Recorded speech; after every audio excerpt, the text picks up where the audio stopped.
Hi, I'm Liz Wright. I'm a third grade teacher at Kermit Booker Elementary School.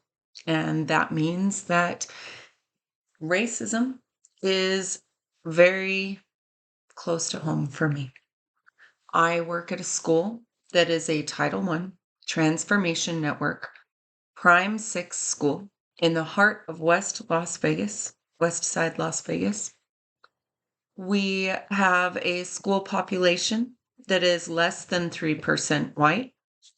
U.S. News currently lists that Kermit Booker has a 56% Hispanic Latino presence and a 36% Black or African American presence.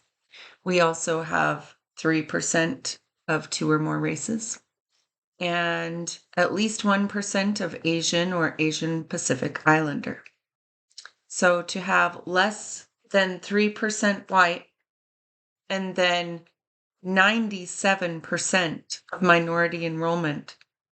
Fighting racism is a really big thing at our school. Miles Best's video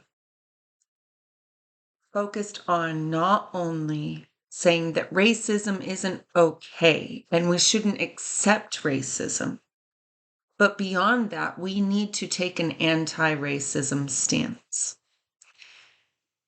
He tried to have a conversation, and that's exactly what I'm trying to do here.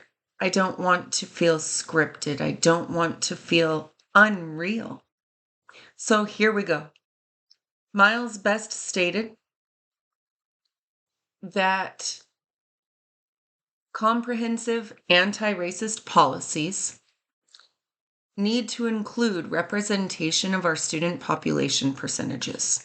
So in some of these schools where we have minority groups, say, for example, a 3% minority group, we need to make sure that 3% of the clubs, 3% of the student councils, the leadership opportunities are also representing that culture and that background as well.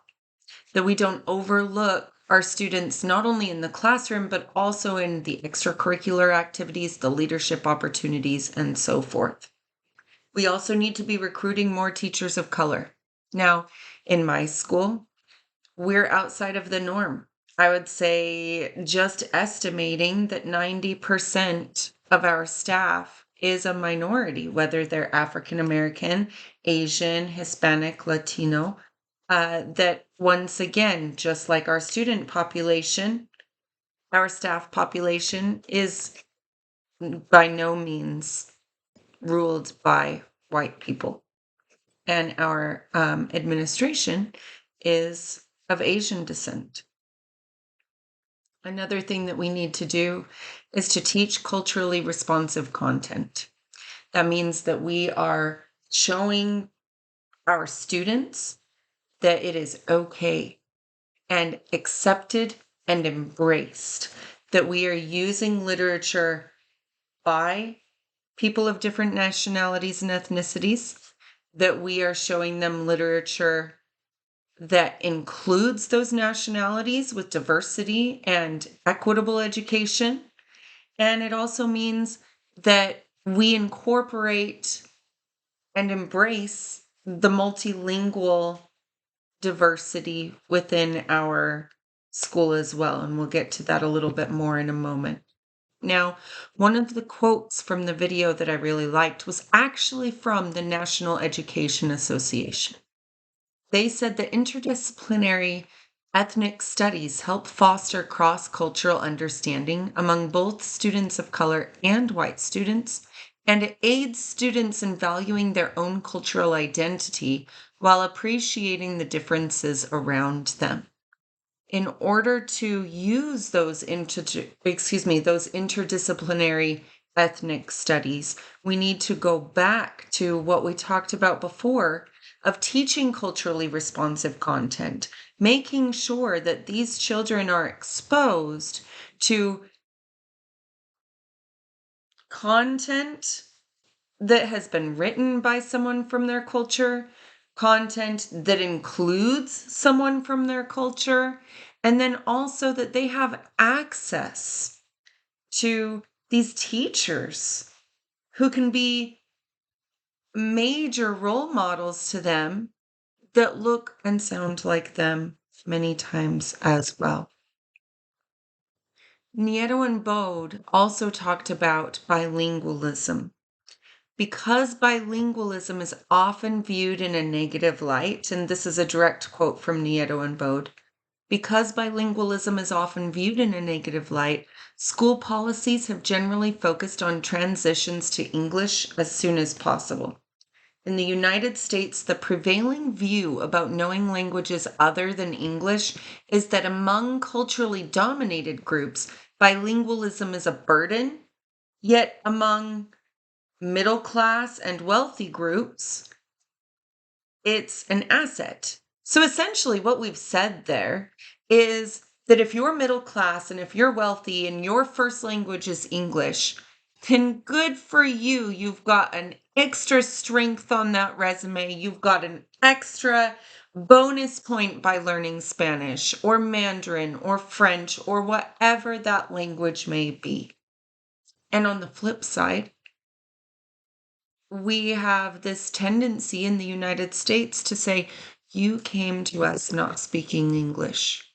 So let's go ahead and take away that language? No, we can't be doing that.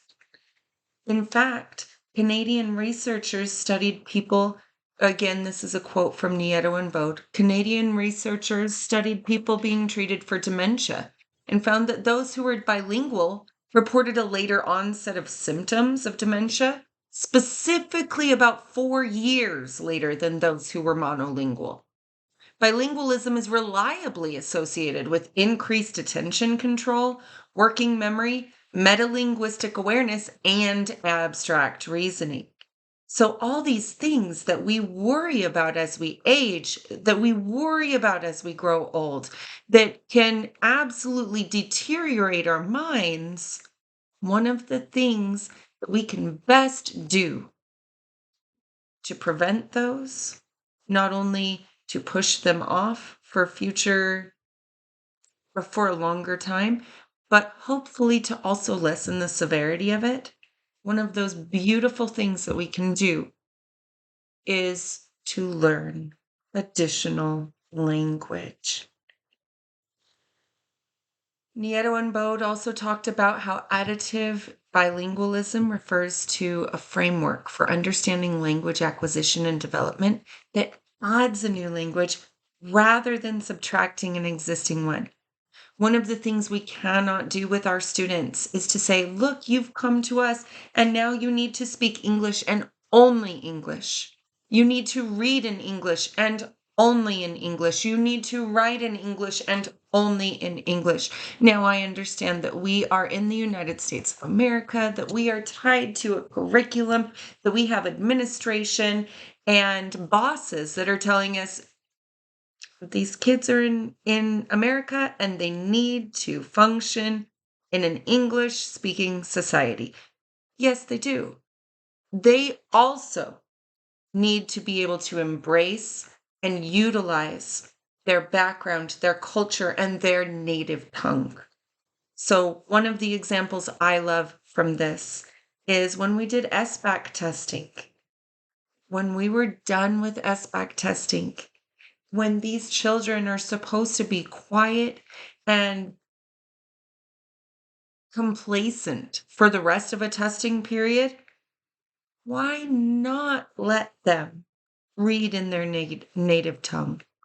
Why not let them write a note to their teacher in Spanish?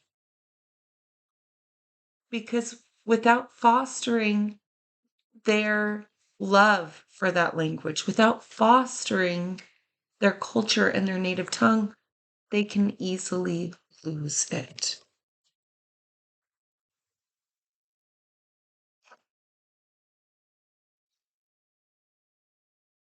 We need to follow Nieto and Bode's advice.